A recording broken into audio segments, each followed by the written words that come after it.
TV की नव्या के नाम से जानी जाने वाली एक्ट्रेस सौम्या सेठ ने इंडस्ट्री में फेम पाने के बाद गायब हो गई थी। सौम्या ने शादी कर अपनी अलग दुनिया बसा ली थी, जिसके बाद उन्होंने एंटरटेनमेंट की दुनिया को अलविदा कह दिया था। अब सौम्या सेठ ने खुलासा किया है कि उन्हें अपनी प्रेगनेंसी के दौरान अपनी जान लेने जैसे ख्याल आते थे और उन्होंने कैसे उसका सामना किया। हाल ही में एक इंटरव्यू में सौम्या सेठ ने बताया कि प्रेगनेंसी के दौरान उन्होंने एक दिन अपनी जिंदगी को खत्म करने का प्लान बना लिया था, लेकिन उनके माता पिता के वर्जीनिया आने के बाद ही वो खुद को संभाल पाई थी। ये उस समय की बात है जब सौम्या पाने पहले बेटे आइडन के साथ प्रेग्नेंट थी। अपने कठिन समय के बारे में बात करते हुए सौम्या ने बताया, 2017 में मैं शादीशुदा थी और प्रेग्नेंट थी और अपने माता पिता के वर्जीनिया आने तक मैं अपने जान लेने के तरीकों का पता लगाने की कोशिश कर रही थी। उन्होंने मेरी मदद करने की कोशिश की और मुझे उस स्थिति से बाहर लेकर आए। सौम्या ने कहा, मुझे एक समय याद है जब मैं आईने के सामने खड़ी थी और खुद को ही नहीं पहचान पा रही थी। मैं पूरी तरह चोटों से भरी हुई थी। मैंने प्रेग्नेंट होने के बावजूद कई दिनों तक खाना नहीं खाया था।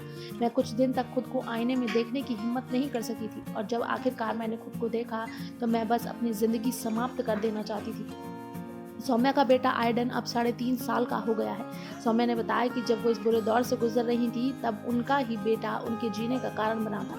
उन्होंने बताया, मैं प्रेग्नेंट थी तब मैंने महसूस किया कि अगर मैं मर जाती हूँ तो मेरे बच्चे को पता नहीं चलेगा कि मैं उससे कितना प्यार करती हूँ।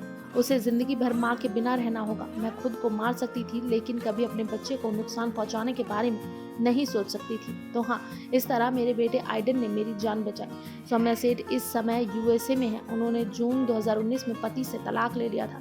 वो एक्स पति संग बेटे की ज्वाइंट कस्टडी शेयर करती हैं। बेटे संग समय बिताने के बारे में उन्होंने कहा, हम सिंपल चीजें करते हैं जैसे सूरज की रोशनी में डेक पर सोना, जंगलों में चिल्लाना, हमारे डॉग के साथ खेलना और चिड़ियाघर जाना।